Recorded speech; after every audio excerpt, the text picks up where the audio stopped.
Why?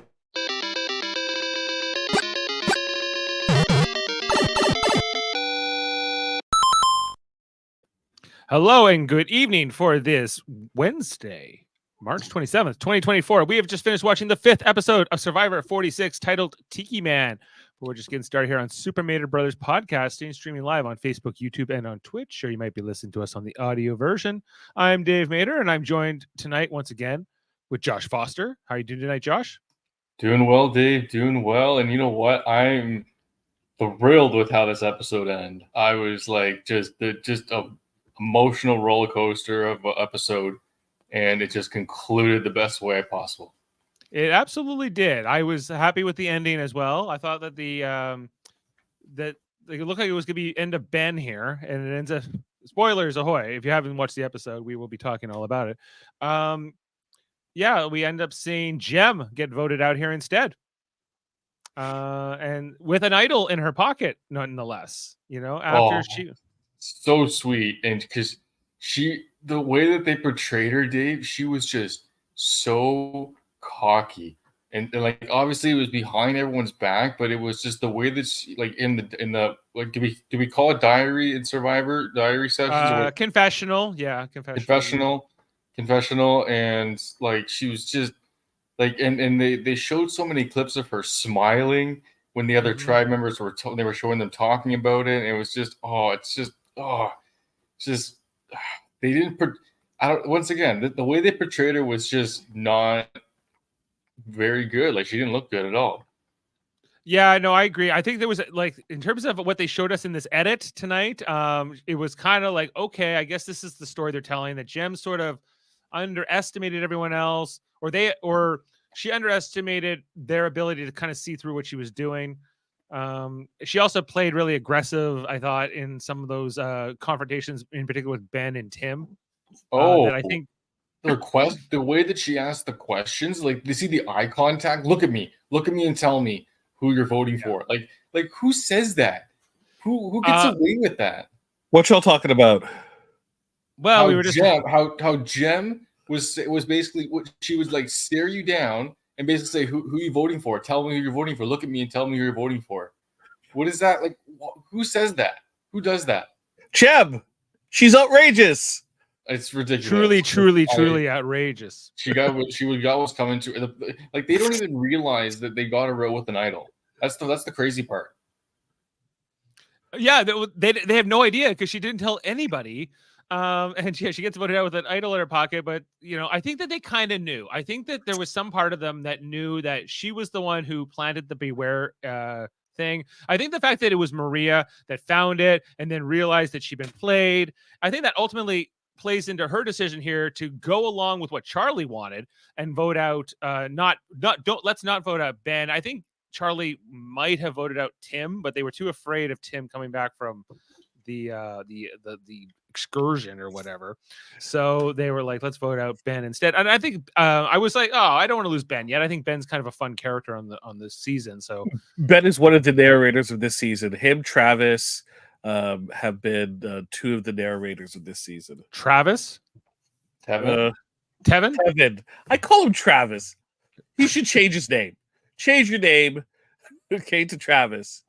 Yeah, change your name. Okay, so we have the live commenters here, like Sam, who's pointing out that we also got we're told that next week is the merge, so we'll talk about that later in the episode. But yeah, that's coming along.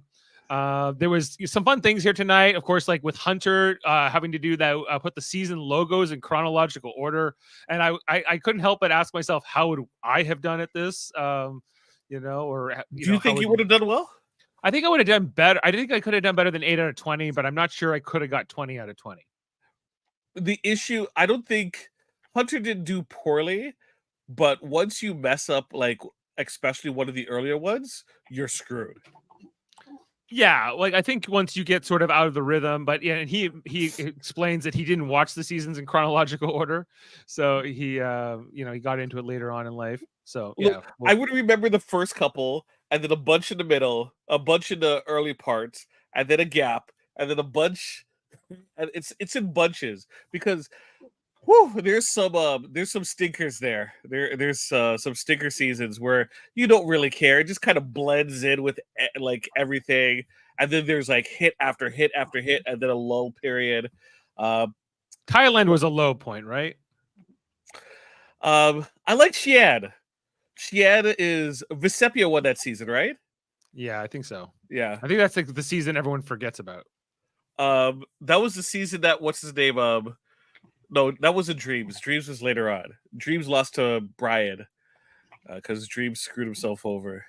in Foster, terms of- how do you think you would have done in that challenge that Hunter? Oh, like maybe 4, 5. Four, No. four. No, I don't believe that. Okay, like I've probably watched an accumulative of like 10, maybe 12 seasons. Okay. Like I don't, and I have, and they weren't in any chronological order except the last of 3 now, I think, Dave, or no, 4 now maybe. The new era, basically. I don't think because I wasn't here for The Winners new of era, War. as era. Jeff was talking about tonight. You will have the most losingest record in the new era, as he told Yanu right before they finally came second place in a challenge.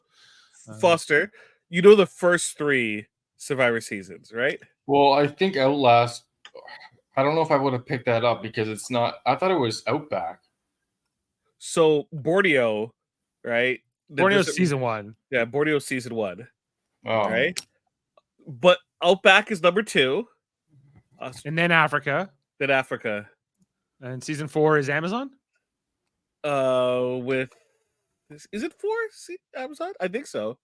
See, even we're like, what is it? You know, because they kind of blend together, especially once you start getting into like the blood versus waters and these kind of seasons. Is it Blood Water 1? Is it Blood Water 2? Well, I know that Blood Water 1 comes before 2, but Well, where yeah. does it fit in with all like the heroes, healers, hustlers, and those kinds of seasons? But like, you know, Hunter was taking the right approach in terms of like, elimination. Like, Blood Water 2 has to come after Token Sheens because Tyson was in it. yeah, he had a logic. He at least he wasn't completely inept at it, but you know, But he realized there was like, shoot, I'm like, there's a gap there that I'm not quite sure about, and that's where things got a little bit murky. And he was right. That chunk that he was kind of focusing a lot of energy on was the area that he was not really strong in. yeah, exactly. He didn't know what the challenge was. He thought the challenge was gonna be like trivia, but it was not quite that. Question here for you, Jaemeel. Oh, not that one. Is Jaemeel, has your thoughts on Kenzie changed? Oh, Sam, I was so hoping they would lose.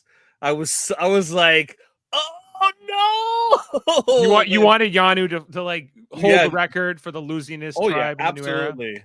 absolutely. What is the new era? When did we begin? When did the new era begin? After after 40. after So war. it's everything after Winners of War is the new era. Yeah. Okay. So Where he like, doesn't say "come in, guys." He just says "come in" or "come on in." I love Right? that. That's how we know. I mean, the new era, whether he's saying But "come on in" or "come in." To be fair, there is a distinct feeling of change between previously to Winners at War to this new era. It does feel different. Do I wish that the new era was over already? Yes. It's just like the new Coke. You're like, go back to the old Coke. Let's get back to the old era. Yeah. Coke we'll call this classic. We'll call this the lost era. I feel like it's been sort of the same feeling for me since they've been like permanently based in Fiji, which goes back even further than Winners at War, probably into like the 30s. I'd say early 30s, since they've been in Fiji, like sort of as a staple. And like a lot of the earlier seasons used to be about going to different places and locations and seeing all that. And that's sort of has faded away largely, right? Because we see the same beaches, the same locations over and over and over now, right? And so do you have a feeling that one season someone's gonna find something from a previous like Survivor? Yes! Like someone's gonna dig and is like, holy crap, there is I found like Tyson's Marianne's- underwear, I found Boston Rob's shirt. I don't know. His hat that he lost once or something. There's gonna be something like that. That's gonna happen eventually. It feels like it. Sorry, Sam. Your question about Kenzie. Yes. I I'm not really interested in their game right now because and that's the truest statement, you know, feelings aside, about how Jess was handled. Uh, right now, in terms of a non-merge situation, a tribe of three, Kenzie has there's no interest, there's no flavor in terms of her gameplay. So I can't even enjoy that team, right? So or her situation. So it's just you're kind of spinning wheels until either someone gets eliminated or they merge. And their part, that team's part was the least interesting part of this episode. Well, okay, and let's go back to the beginning of the episode. We'll start our recap here. I think that's a good transition. So, like there were segments to start off the episode. Mostly, like of course, the beginning was right coming off of the Banu vote. Remember, the Yanu tribe did not rename themselves the Banu tribe in honor of their fallen comrade, because I think they were quite happy to be rid of Banu, as many of the viewers I think also were. Anyway, so but they've lost 3 tribe members, including Banu. They have no fire for 11 days. They've had very little food, and they're kind of miserable. And that was a big part of the beginning of the episode and sort of setting up everything, catching up with them. It was raining at the beginning of this episode, right? I think so. Oh yeah, especially on Green. So the Green tribe, we kind of checked in after, like, the credits and everything. Yeah, and even with their tarp, they were really suffering. I thought, like, it was raining pretty hard on them. And Dave, you were right. Like, so for the only saving grace for tribal council for the Yanu tribe is that they get to bring back their torches, right? If it's raining, they're screwed, right? True. And this night, unfortunately for them, was a particularly rainy night, as we can see from the Sigma. Is it Siga? The Siga tribe, right? Siga's green. Yeah. So you're talking about purple tribe.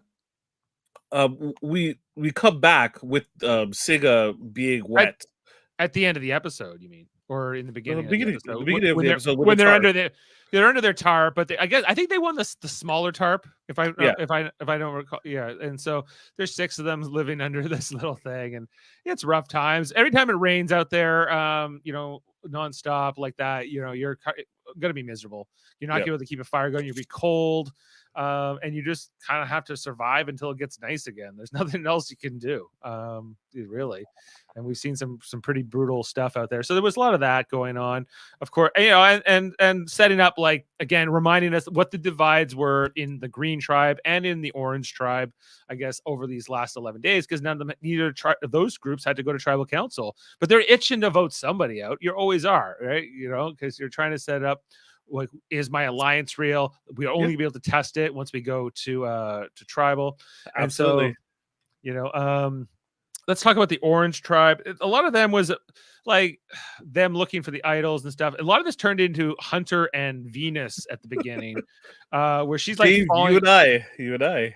Yeah, well, like Venus, who was just like, I don't care if I'm annoying. If I'm annoying you, I don't care. I'm just gonna follow you around, Hunter. And he was very annoyed by her. He didn't care, though. That was the whole point.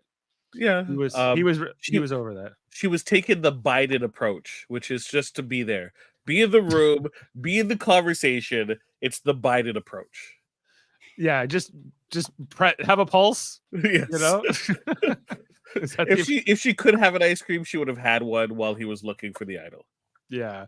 Hunter, we saw, I dare I say, a little bit more of the edgier side of him in some of these Venus confrontations and his confessionals. And the only what else? The only thing else we didn't talk about was the salsa dancing guys. I'm sorry, I'm kind of going backwards here, but, like, can we talk about the Green tribe that was salsa dancing in the rain or whatever? Yes, this is too good. Lord.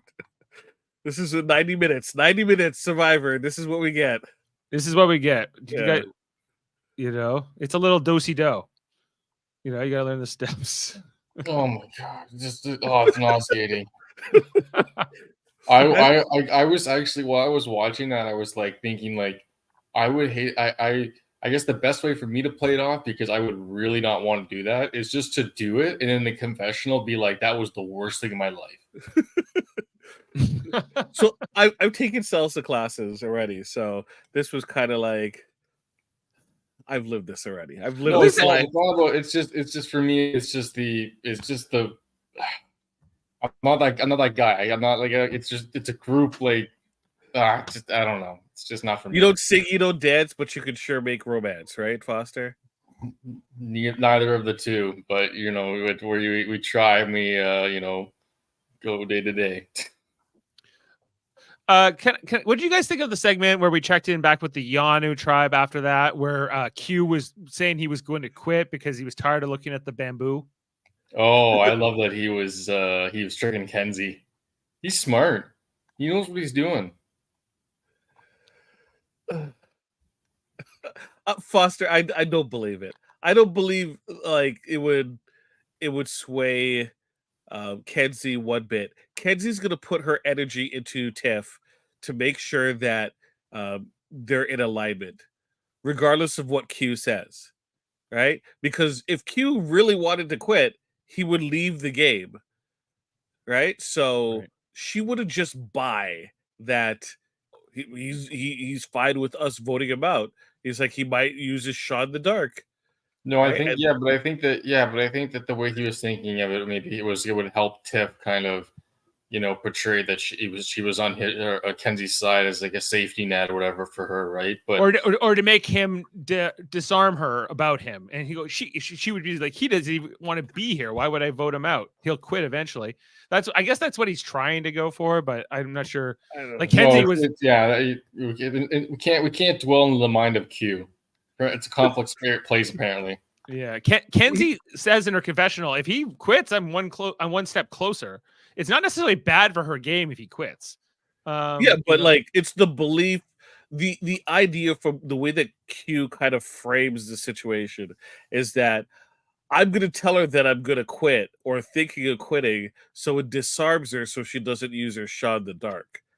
And I think that Tiffany, she's not gonna to put herself in that position. She's going to be looking to, hey, if we have to vote, I'm going to work on Tiffany.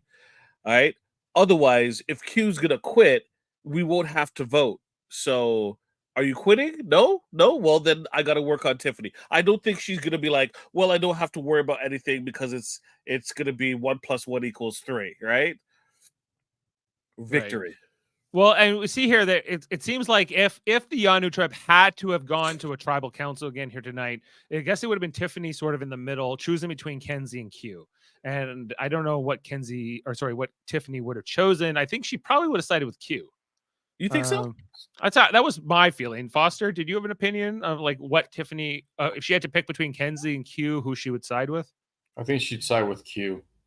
Because Yeah, I think that long term, I think that Q would be closer to her than Kenzie would because they said it earlier in the season how Kenzie her personality allows her to kind of make friends a lot easily, right? So I think I think what she would come to the conclusion of is that Kenzie would be easily more swayed by others rather than herself in the long term, because she's going to make those connections a lot easier. Whereas Q is going to be more kind of rooted, if you will, if to the Yanu roots, probably with a duo, him and Tiffany, probably as a duo going into the next, and with Kenzie potentially, but Yeah. sorry. If it came down to it, but the one thing that actually is interesting, I was going to ask you guys, I wanted to ask you guys is that they ever done a community challenge where there was only 3 members in the tribe left, where it could have gone down to 2? I think so. Yeah, there was Bobby John and what's her name? What was You that know, season? like it's the Pagog season, right? It's the Bagong season, right? Yeah. Stephanie. Oh, Stephanie. but Stephanie- so that's a long time ago, isn't it? Though. That's Yeah, right. but it's like it is classic. It became a term. It's like 16 years ago. Yeah. Yeah. It's like it goes way back. Yeah, and it came down. Stephanie and Bobby John were the last 2. Stephanie and Bobby John. And but once they did merge, they did okay. Like because it was Because only 2 of them. And there was enough cracks in the other team over that long period of time where it's like, hey, we need people to, push us over the edge to get rid of the people that we've been trying to get rid of, but we haven't gone to tribal. And that's where the advantage is, where you can kind of slip through, right? So it isn't necessarily the worst thing to be, this to be a smaller tribe, especially if there's a swing involved and you're the players at up for grabs. Well, yeah, because it looks like we're really heading towards probably in this merge. We have the Siga, the green tribe, and the orange tribe in what I always forget their name. What's it? Nami, right? Navi, So yeah. Nami. I should always remember. Okay, so Nam and Siga, right? So like they're coming in with 5 people each, right? And then you have these 3 people here on Yanu who are going to be sort of in the mix, in terms of how this first vote's going to be hit and who's going to be on the right side of the numbers in the next few votes after this one. Yeah. There's probably going to be some kind of a challenge where they're in teams in this next, because this is the new era, and ever since we've entered the new era, before we actually have a merge, there's sort of like a showdown, because the person voted on the next episode probably won't be a juror.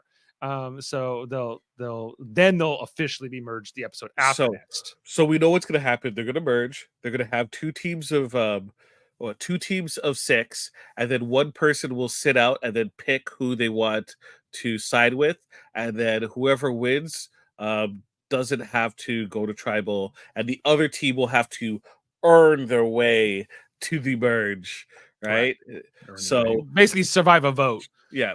So going back to the earlier question about who would Tiffany choose, Kenzie or Q, I think it has to be Q, not Kenzie, because Tiffany is a pretty physical threat, and I don't think that's going to be lost, especially when a merge occurs and you see her paired up with the women there, that is Venus, Liz, right, who are paper thin practically in comparison. If there's like an all women's challenge, or like a women, there will be immunity challenge where there's a women winner and a men's winner, and Tiffany's way ahead of the pack. It's Tiffany, maybe Maria, right? Maybe Laura. Like the right challenge, I could see Mariah maybe doing, not jumping, but I could see Mariah maybe doing something, or you never really know, like when there's puzzles and all kinds of different things that get thrown in the mix. But right now, I think physically, I would agree. Like Tiffany is looking ahead of the other women, but that's only probably one challenge. The rest of them are sort of across the board. Like, in terms of who can win immunity, I guess that's also a factor. But I mean, going into a merge with Kenzie as her, number 1, right? Kenzie is not going to be able to shield her like Q can, right? Right. So I think it makes the most sense to go with Q, right? And Sam, that isn't me just hating on Kenzie and wishing her ill will. I just think logically that's what makes sense. Yeah. It'd just be interesting to see how the Yanu group, the Purple Tribe, how they fit into this upcoming, what you would imagine is going to be a showdown in this first vote, and what will the 3 of them side with one side or the other, or not, or will they be split? Probably, I could see like Q and Tiffany going one way and Kenzie going another, even. We also have the. Sorry, we kind of see the emergence of a new alliance through the journey, and we'll talk about that when we get to that. Like that was what kind of made me laugh. What made me laugh mostly about that journey with Q and Tim and Hunter was that, like, we're the physical threats, we're the men, we're the challenge guys, and I was like, Q, you suck at challenges. Like, like when he had to undo that rope thing, he was the guy who fumbled the ball in the hometown team, guys, if we recall. That's the story of Q, and I feel like it's kind of holding true, where he feels like he's clutch, but he's not. Perceived physical threat. He's a perceived physical threat, but I think Tiffany's actually more capable. But you often see in challenges, she defers to him. She lets him do it. Yeah, but it makes perfect sense, because why would you, like, she could do her part and look good and competent, and then she defers to Q. Q screws up and he gets the blame. No, and if she does do it, like if she were to sort of be the what do you call that? Like when you're just the champion of your team. You're doing it. What like what MVP. the MVP, like Hunter Yeah. is for the Nami tribe, right? Like if Tiffany was actually, I think if she's kind of holding back, and I think if she fully stepped it up, like in some of these moments, then she'd make herself more of a threat and more of a target than she maybe already is. So she could actually be a really savvy player in that way. Yeah. Okay. So just in terms of the only other thing I think I wanted to touch on was this whole thing here with Tim and the Green Tribe, and them talking about whether he can't poop, guys. He hence the title of this episode. He's talking to the immunity idol, the Tiki Man, and the Tiki Man is supposed to know when he can poop. Guys, did you have a take on this, Foster? I was honestly genuinely concerned for my pick. Tim was my second round pick. Yeah. And I've been wondering how he's been doing, and this is obviously what's been holding him back. Yeah. Because he's clearly backed up. Yep. And he's clearly stuck in the mud, and he can't push it through. He can't push through right now with the hopefully he can push through with the merge. Yeah. Does he need some kind of an enema? I have to wonder. Oh my goodness. He said it, and then immediately I was like, how long have they been there? And they immediately said like 11 days, and I'm like, oh my god, that's like, wow. We don't see like the doctor like intervening, so it must not be that concerning. Tim was probably like, he's walking by, he's like, nah, I'm good. He's just brushing them off. Yeah. He's just like, it's another day, We need to fill 90 minutes. Talk about your constipation, Tim. They're bringing the weirdest. Yeah, and that's what they named the episode after, right? Like that's what I found. Okay, and then there was a whole bunch of stuff about the Green Tribe in terms of Tim feeling that that Jeb is the person who purposely kind of set things up. Yeah, like he kind of figures this out, and I think eventually Maria agrees with Tim, and that's eventually what leads to this vote out here. Tonight. Did they show? I missed a little bit at the end there. Did Tim did Tim talk to Maria about this? No, we didn't see that. We didn't see that. See that. It was more about what it was really Charlie and Maria and them deciding which group to go with. And this was even knowing Ben even admits, I don't have a vote, right, to the group. And they're like, okay, but we can, but because Maria has this extra vote, that doesn't really matter. And Maria does end up using the extra vote to vote out Jem. And she's so close to wanting to go with Jem and Maria and Mariah, right? Like those three, like the women again, and Charlie against Tim and Ben, which was a lot of it wouldn't been talked about leading up to this first vote for them.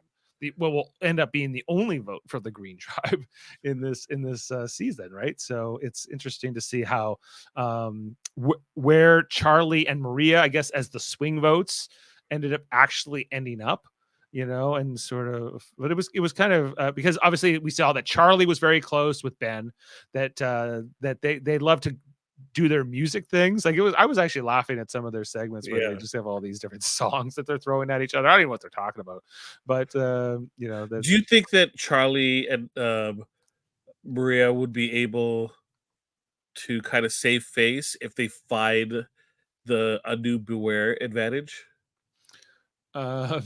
Because it would, if it appears, right, after everyone looking for forever, the assumption would be that Jem had the idol. Yeah, I think that's what they were like. Well, it must have been replanted, and I think that they just, you know how sometimes when people, even in Big Brother, say like the hinky votes, if you will, and people always kind of eventually figure it out. It's hard to really hide a hinky vote, and that's what I feel like Jem did here with her re-hiding of the note and getting them to dig. Too cute, and it depends on how well was she selling it? Like how much was she digging for this thing in the tree compared to everyone else? I think all those little things, those little clues add up. People are smarter, and I think that's ultimately why Maria, and they end up not telling Mariah, because I guess they felt like there was no way Mariah would turn on Jem. They were a solid duo. They didn't want to put her in that position, but at the same time, and she's now on the bottom of that group. And even if it is like a Siga versus Nami thing going into this next thing, obviously Mariah is going to feel a little disillusioned maybe with her side. Do you think She's actually really at the bottom? Well, she just wasn't in this vote, right? And every Yeah. time you're on the wrong side of a vote, I think you're sort of by default on the bottom now, whether in reality or sort of in your own head. So, You're at a disadvantage. You were not part of a moment, and I think that's why people always get so mad after they're left out of votes, right? They're like, "You could have told me. I would have just done what you wanted." Like, obviously, I wasn't going to fight back, and that's I think what Mariah will end up saying in this next thing. I wish they just would have told me. I wasn't like do or die with Jem, but obviously she would have preferred, I think, to vote out Tim or Ben in this one instead. yeah. It's tough. And Jem didn't do any favors with how she was acting, especially at the end, and how aggressive she was. I think that she kind of No. sealed her own fate, as Foster was earlier alluding to. Well, at the very least, she's kind of establishing herself as an unstable player, somebody I wouldn't necessarily want to align with going into this next stage of the game. She feels a little bit too cocky and wants to be on TV and wants to show her, flaunt She's her a new stuff. era player. She's a new era player, right? Yeah. So I can see like them getting a little bit like, maybe not Jem, especially if we think she maybe made us dig through ants to find this idol thing that was already found. So and if they might be able to say like, and the bonus would be maybe we're voting her out with an idol in her pocket. We don't really know, but we at least suspect in part, and I think that all those things added up to what we got. And it came down to Maria, my draft pick. She was last overall, but she got assigned to me. So hey, that's the worst. Hey, you still have both draft picks, so I still have both mine. Yeah, I can't say the same. And neither can Jeff Mater now that he's a lost gem after tonight. But I can. You can. You as well, Foster. Well, Foster, let's talk about the challenge. What did you like this challenge tonight in all its stages? You had to do the slingshotting and the beanbags and untying the ropes and everything else. Did you just look at Maria's reaction when she walked in? She was like, "I have to do this," or potential. I don't think she did it, but she was like, it was.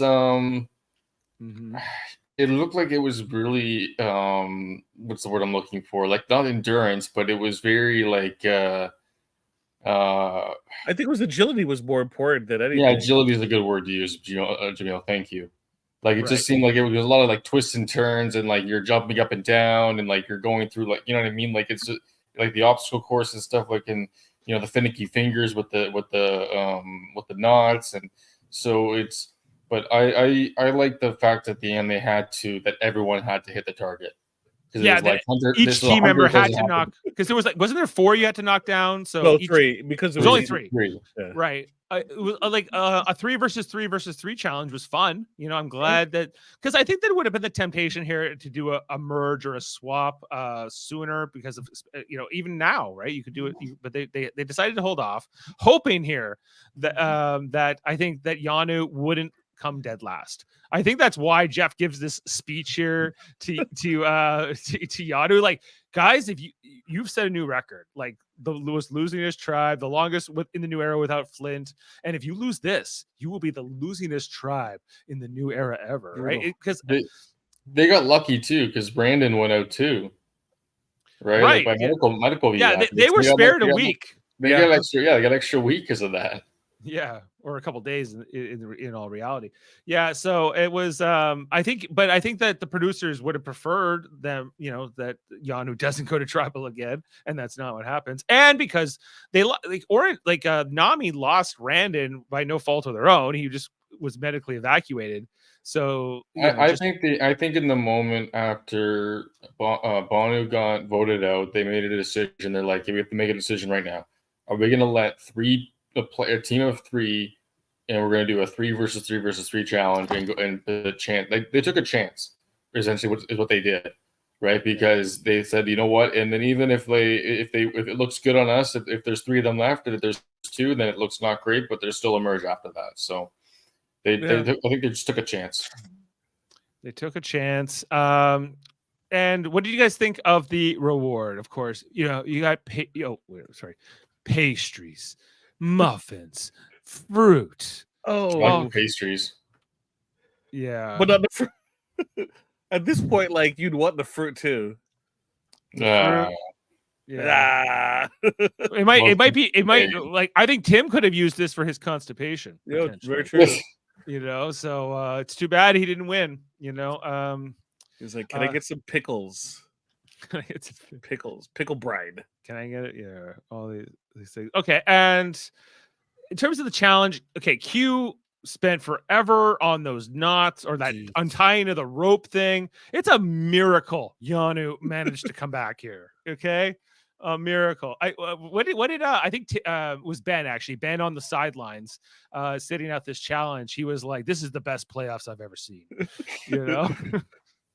He's gonna take over. It was really close this whole race between all the teams. Like it was like not at the beginning, but like after the after Nami secured first place, and then it came down between Siga and Yanu. Then it really became a really fun finish. Yeah. Can we just talk also about Hunter and this guy who has been like he is amazing. This guy, he basically just does challenges.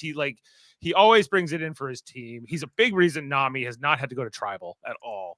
And it will be so. What you're saying is there's no chance this man's gonna win. There's no chance he wins whatsoever, especially after he loses his vote in this journey tonight and everything else. I can't imagine. Like, there's no way you let this guy get a sniff at the final three, unless he wins out. And I could see it. I could see that's a scary thing. He makes it to final 7. He's winning out. I bet you, I would almost guarantee next week when they split into 2 teams, right, into some kind of a challenge. Whichever team Hunter is on is going to win, and he is not. He is going to be safe for this next vote again. So yeah, that sounds all right, Dave. And then after that, we'll have our first individual immunity challenge, and I think there's a great chance Hunter wins that too. So we're gonna see. He just can't be stopped. Can't be stopped. Like never had. Like imagine a guy who you never even had a chance to vote him out. Right? Like he might not have a vote, but who cares if he can't be voted out? I think it'll be interesting because he hasn't he's done so well in the group challenges. In the individual, that's where he's gonna turn it on, right? Oh yeah, he is, right? It's gonna ruin it for everyone. Like I would almost like to see that, even though I'm not necessarily the biggest Hunter fan. I don't dislike. No, Hunter. Yeah. Hunter. But I can't imagine that the rest of the tribe's not gonna go, let's get this guy out. But maybe we should talk about this alliance that was formed on the journey here between Hunter and Q and Tim, and how they're we're the biggest challenge threats, and obviously they're going to want to get us out. So why don't we just work together and we'll each bring a +1 into our alliance, and that will be that. So and Q does most of the talking here, and basically I think Tim and Ben just agree. They're like, sure, man, you're the best challenge beast ever, whatever you want to say. You're right. So Q says, okay, my +1 will be Tiffany. I'm like, bro, why are you talking so much? Yeah, he's giving a lot of info away here, a ton. I feel like it's kind of real, maybe to Hunter, because Hunter's like, I have Tevin. Me and Tevin will come in on this. And then I think Tim says Ben, right? I think he says Maria. Yeah, she says Maria. Surprisingly, even though why Maria? Yeah, because they're the parents. They have the parents connection. Yeah, parents. Right. But I feel like this indicates a little bit that maybe Tim's being a little bit more deceptive, because I don't feel like, yeah, he has this connection with Maria, but I don't think that's really who he wants his +1 to be. Is it? Who would be his number 1? Ben. It would be Charlie or Ben. No, he's closer to Maria. Then he's to Ben? Yeah, they've mentioned it repeatedly. Well, maybe that's another part of why ultimately Maria does choose to vote out Jem tonight, right? That has to be a part of it, right? Because if they had voted out Ben, I don't think Tim would have liked it as much. And if she is close to Tim, and so if Tim wants to keep Ben and Charlie wants to keep Ben, and she's close to both of those guys, then why? Yeah, that was the whole thing. So Charlie and Maria had the both sides, so they each had an extra person. So Charlie had Ben. Right, Maria had Tim, right, and then at the same time they had their Charlie's Angels alliance, so they were secure on both sides, and they cemented themselves as a swing vote. Okay, so Does this alliance that was presented here on the challenge beach or on the journey, will this hold water? Will this be something we actually see in the merge, Foster? You know, do you see that being a real thing, or will that fizzle out? Sorry, repeat the last part of the question. Well, do you think that this will be in a real alliance? We're actually going to see into the merge with this like Hunter, Q, and Tim and their plus ones. I mean,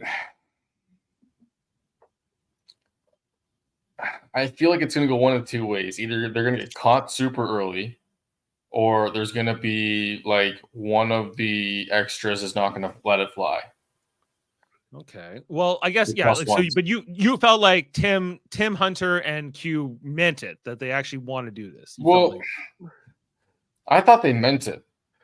Yeah. Like I don't like because Tim doesn't really have anybody other than Maria, and Hunter's kind of just like floating around, right? So he's got Ben. No, Hunter has. Oh, I mean, Tim's got Ben. You guys forget that Tim and Ben are still allied. Oh well, I don't know, but like Ben doesn't like. Ben's a really good talker and he's really good socially, but I just don't know how like his final speech would go. Like, rock and roll. He's gonna start quoting He's gonna start singing Freebird. Yeah. Freebird, yeah. And then he just does a solo, like a guitar solo. Yeah, but he does like air guitar. You know? Like I understand like the temptation to want him to vote him out because he is so social, much like Kenzie, where they're like these social butterfly players who it's Soda. Right, and Soda is the other one, right?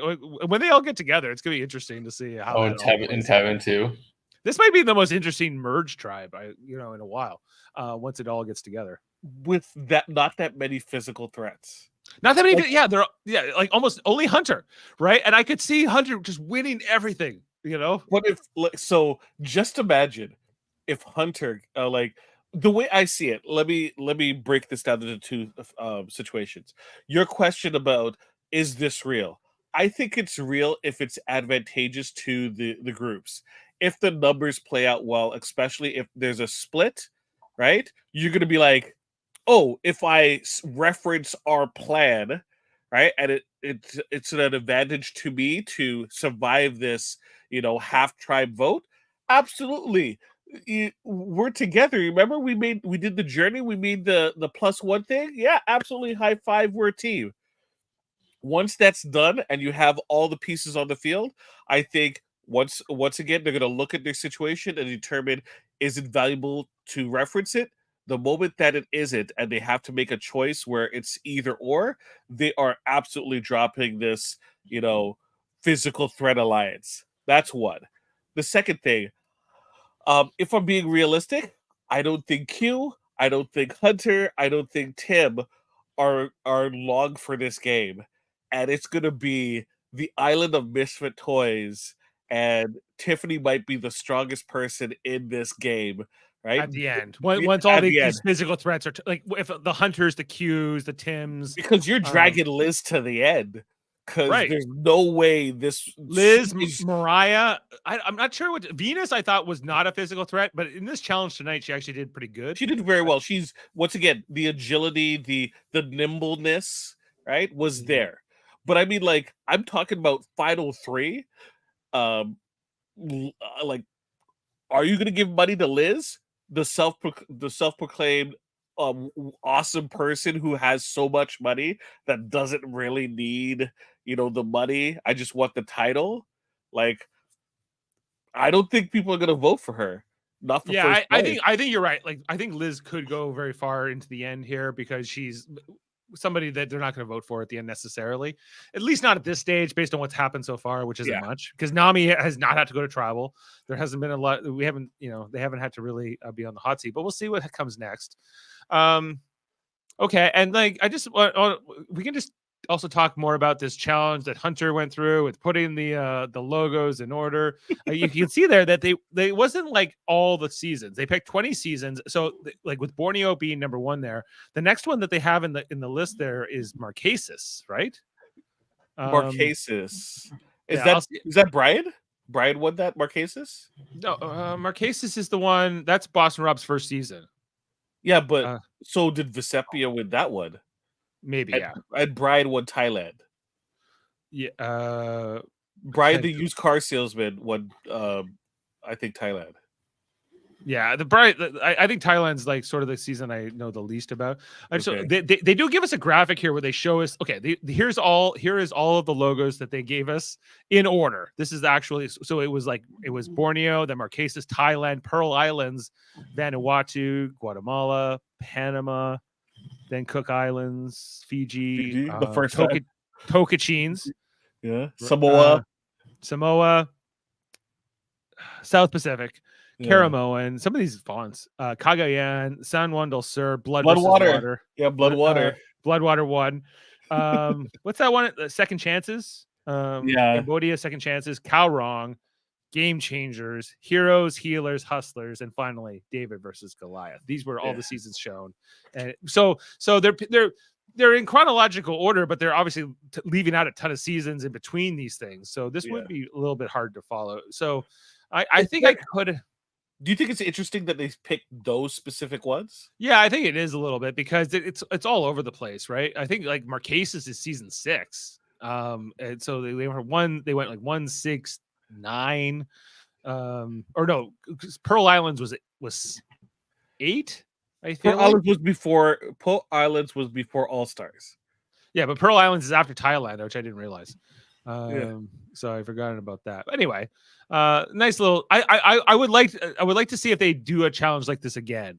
Now that like the future players might see it coming because they'll have watched this season. I'd be curious to see if they ever do anything like that again. I felt like Hunter was making a lot of excuses. I'm hungry. My brain's not working well. I'm not well rested. I didn't watch these. And he got 8 out of 20. And he's like, that's not a passing grade. I suck. And he was just like, he's almost like the golden retriever who's just like, I'm a bad dog. I got to do better. What are you saying? He fumbled the ball. He fumbled the ball. Yeah, he almost like Q-like here. Fumbled the ball.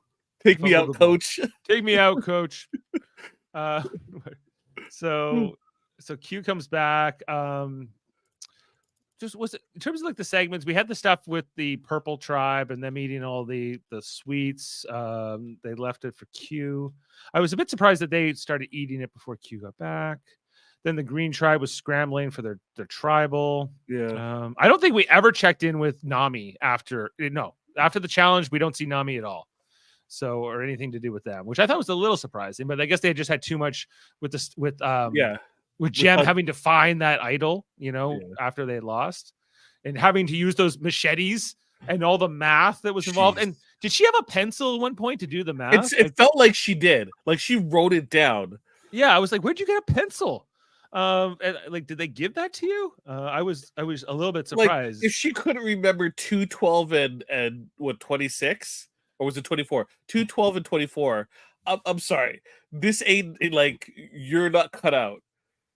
Like it was there. Like I don't believe that there was like they didn't show us any confessionals of people saying they saw her, but I don't believe that she was walking around with this machete, measuring things all over the place, and that nobody saw a glimpse of that, and that nobody put it together that she was looking for this.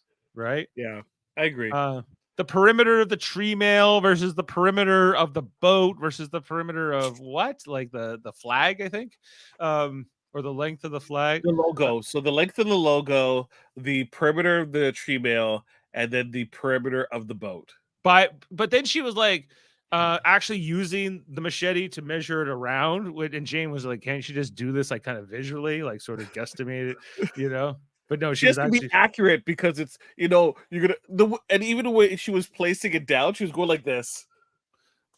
She literally went like 1, 2, 3, right? Like it was all like, and she even did like once you do it on one side, you don't need to do it on the other 3.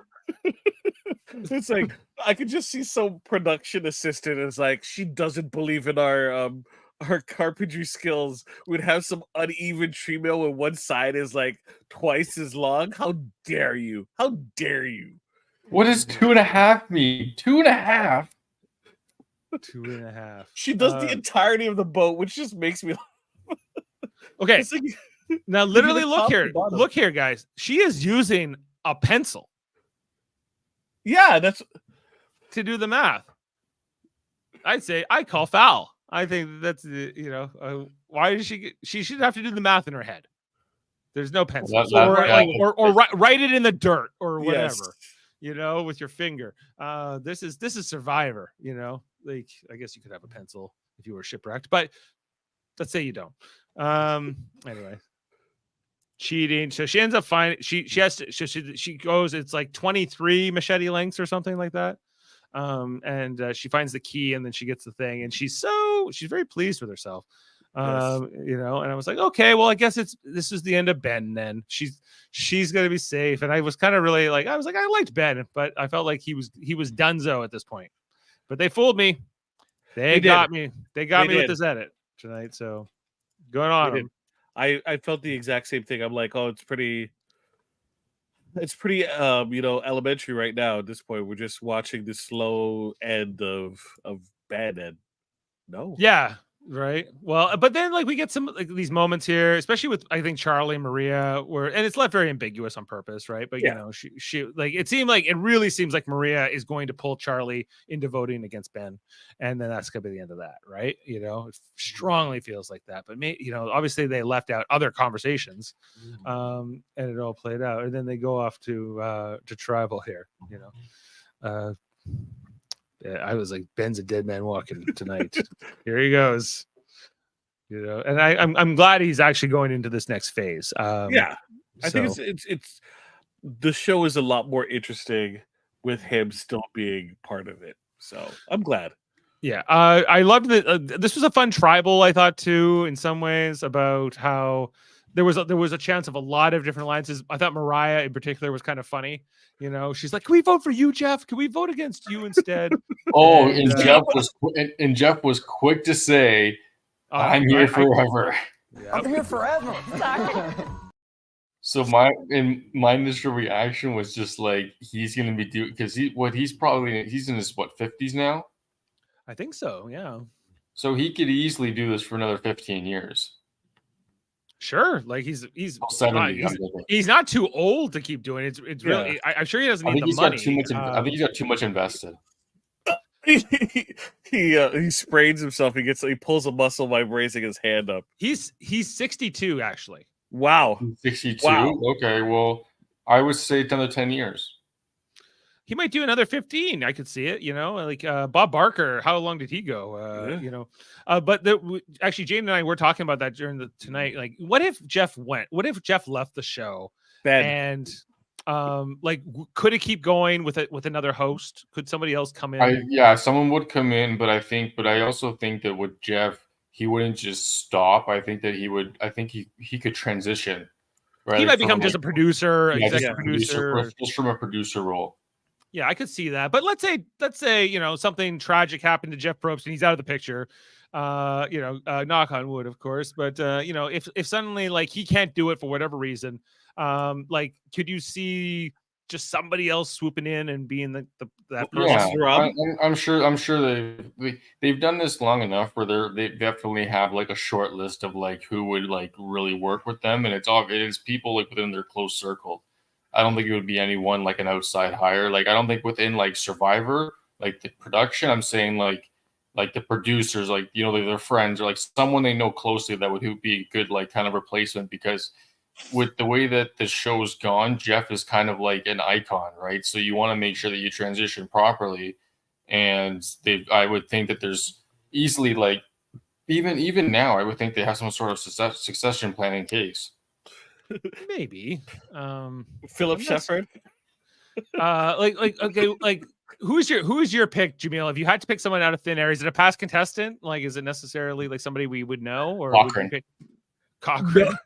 Because he's not. I'm assuming if he's still on the production team or whatever. I would think it would have to be someone like.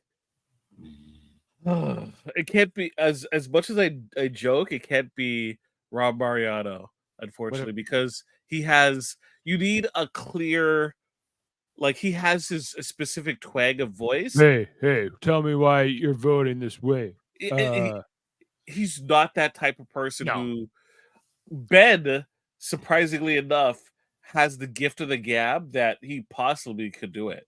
Yeah, Ben, you're right. Even though he's just this guy we just met this season, he actually seems like he would have the energy, or just somebody else who's like a TV host. But of course, you remember like Jeff Probst before he did Survivor, he was Rock and Roll Jeopardy guy. That was his claim to fame before he ever did Survivor.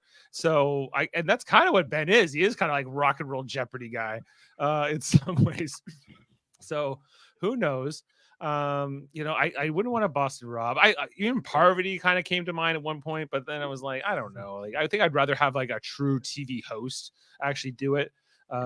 Somebody with a bit more of that like presence. What's his name? What's the movie writer? Not Mike White. Although it'd be kind of interesting to see Mike White. Mike White would be the worst host ever, but yeah, it would be interesting, but. He'd be funny, but he'd just be sarcastic. Jonathan Penner. Penner? Yeah, Penner be fun. Yeah. I don't know. I think I get tired of him after a season, though. I suspect, as I did as a contestant. Well, I'm just figuring who's gonna go off on a not a tirade, but like an explanation where he goes into detail about how delicious, the margarita. Yeah, I think that has to be part of the addition, right? Like you have to be able to say, how well can you sell this food? Can you say like Cake, cookies, and candy. Grilled cheese. Hamburgers. Hot dogs. More pizza, more champagne. Let me know if you need anything. Chicken. Peanut butter and jelly sandwich.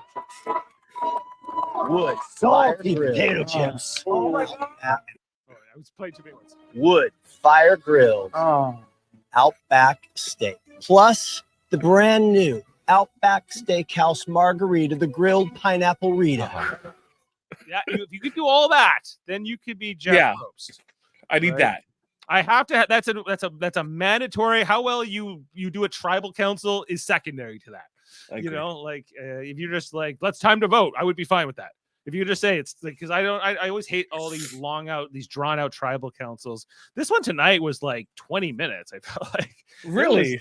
Nah, maybe not. It was maybe more like 10.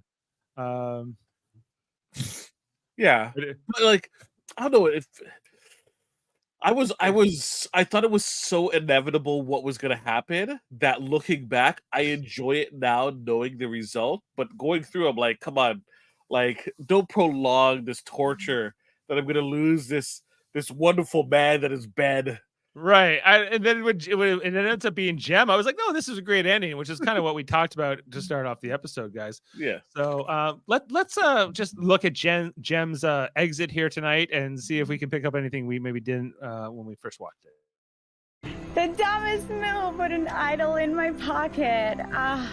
Honestly, I did not expect this. This was a total blindside tonight, but it was really fun for me. I love that I replanted the viewer advantage and got them digging for 3 days. So, I mean, it serves them right. They vote me out.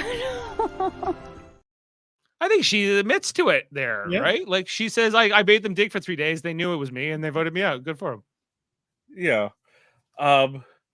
So it goes back a little bit. I think this also brings up the subject of villains and how people are saying, my hurt feelings about what happened and Yadi, right? It's like, oh, don't you want villains? Villains are great. Jem really, went. Jem's like maybe the closest one we've had in a while, right? In the villain role, and unfortunately, people don't play into that anymore, as much. Like the Jerry Halliwells, who was like embraced that TV reality villain back in the day, and now I think people don't want to be seen as the villain, is readily because they have like this ongoing social media personality and whatever. It's hard to imagine like a Johnny Fairplay today, or Johnny Fairplay would be totally okay because I don't think he's gonna walk out of Survivor worried about people thinking that he's a terrible person because it's all part of the act. Mm-hmm. The only time it's a problem is where you're like, okay, I'm stopped playing now. I'm the real person now. I'm not a bad person.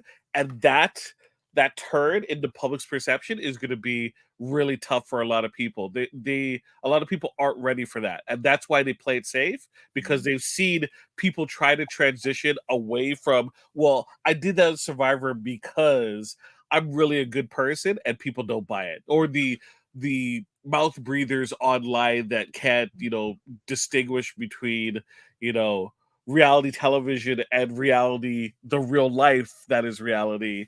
That often is an issue. So Yeah, fair enough. So they end up voting her out here, and that's the end of Jim. As mentioned, drafted by Jeff, and so Jeff is only left now with Soda on his team. Soda Foster, gotta go. Soda gotta go to. We'll see because we saw that Tevin didn't like her. How are you feeling about your team? Charlie and Tim are your team, Foster. How are you feeling about your team? They're kind of floating in the middle. They're not really at the bottom. They're not at the top. So I'm kind of feeling good going to the merge. Okay, what do you think about my team, Jaemeel, in Venus and Maria? Maria, I have a lot of.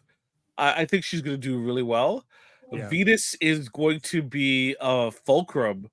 I think that we're going to see a lot of things spin around her. I think Venus is somebody who potentially does go to the end like Liz. I don't think she's somebody who wins easily. I think she's potentially not a good speech at the end. And I don't think that people are going to see her as a threat. I think that if she makes it to the end, people will respect her. Someone like Hunter will respect Venus's game if Venus outlasts her. Hunter's going to vote out Venus the first chance he gets, I think. But I don't think, but if he does it and she bests him, I think Hunter doesn't give me the vibe that he's going to be like kicking rocks because someone beat him. He's going to be like mad at himself. Oh no, I could see like, if somehow Venus gets out Hunter and then he'd vote for her in the end. Yeah, sure, why not? But I just don't know if she'll get like the votes from everybody. I just don't know. I think she tends to have this vibe where she gets into like conflict with a lot of her tribe mates, and I think that that's going to continue into the merge. And I just don't see her being like if she gets to the end somehow. I just think she's going to have an uphill climb to win. She has a good second place situation going. Like if it's like Venus, Liz, and I don't know, like Tiffany or Kenzie. Yeah, throw them in the final three. Who knows, but like. Or Q even no way Q, okay, Q's not making it to the end. I don't see it. If he is in the end, I don't think he wins necessarily, but it's still early. We still got a lot of game to play here, of course. And let's look ahead to the next episode, guys. Seen here next time on Survivor. It's day 12 and the game is about to change. Next time on Survivor. There's cracks all around his house. Today we see the divide. Liz hates soda. It's a mess. Oh my goodness. Venus is saying, oh, Canada. Baby, it's about to get messy. So it's getting messy, guys. Venus was saying all kinds of blank, according to Q. I don't know. Like, I was excited by this preview, I gotta say.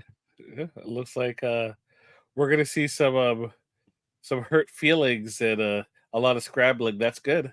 I like it. Yeah, it looks like I'm digging this season overall. I hope you guys are too. I'm feeling pretty good about it. Even though it's new era and there's things about new era, I don't care for it either, Jaemeel. Overall, I don't think the cast is bad. And it's better than in the last few seasons, I think, overall. Yeah. The only thing, and we haven't had that much time with her, but if Soda just turns on, like, becomes a new Marianne, I'm gonna start stabbing myself in the eye. Right. I feel like Soda is gotta go to will become our all of our mantras. Before not, maybe not. We'll see. But it feels like because they haven't had to go to tribal. She's still, of course, in this, and I think she's gonna be a big player. Like, it'd be interesting to see. Like, I'm curious to see like Mariah and Liz if they get together, what that's gonna be like, because I think that they're gonna potentially be a duo, especially now that Mariah. Really, you think they're gonna be a duo? I think Maria's gonna hate Liz's guts. No, I think they're gonna be like best friends. Oh, no, Mariah. He's saying Mariah. Mariah. Okay, Mariah. Not Maria. Yeah, I think Maria will like Liz. I think Mariah will like Liz. Okay. Right. It's so like I can't jump either. Yay! Yeah, we're the no jump team. You know. Although that being said, from that preview, there was some jumping there, so maybe she's took a lot of those hints in the training to heart, and she has improved her air. Charlie showed her how to, white women can't jump. Is that what the That's the next movie. That's the next movie. that's the sequel? Yeah, I think Yeah. that's how it goes. Woody Harrelson will be appearing. Okay, guys. Well, I think that's it for this episode. Oh, Jaemeel, I guess the only one we didn't talk about your draft team, which is just Hunter now. It's like, oh well. I think we did. I throughout the folks. Yeah, we talked about Hunter a lot. We talked about it throughout this episode. If you want to, hey, you want to know what my thoughts are about my team? Press stop. Go back to the beginning. Press play. Enjoy. All right. Well, there you go, guys. The next episode called "Cancel Christmas." What's that about? So that means the celebration ends early because they get split up into tribes, into two teams, and they do the whole, one team has to fight to get into the merge. Cancel Christmas. Cancel Christmas. Do you think we're gonna get an update in this next episode or a future episode about Tim's constipation? Oh, it's gonna be next episode when they have the feast. Okay, and he's like, I had the food, and then it all went. And he needs to seriously be careful because as of right now, he has a blockage. He can't stuff. If the compactor is stuck, you don't fix it by pushing down more food into it. Right. I remember when Kevin Smith's wife got constipated. She told that story about going into the hospital and they had to get the ice cream scoop on the stick to get it dislodged, because it had hardened or whatever. But don't you forget what's his name? I forget which season of Survivor. The gentleman with the nice Italian shoes who got constipated and had to be medevac because of it. Did he lose the shoes? No, but I just remember he had really, really nice shoes. Yeah, he got medevac due to constipation. That's a hard thing to forget. Yes. Well, okay. Well, on that note, guys, thanks for being with us. Thanks to Foster, Jaemeel, and Jeff Mader, wherever he is. And he's getting ready for Curl for Kids. He's gonna be hopping it up with the celebrity curlers, guys, in a few days. We'll leave you with a quote, perhaps. This is a good one. We'll see you next time here on Super Mader Brothers Podcasting. You are no longer guaranteed a spot in this new merged tribe. See you next time.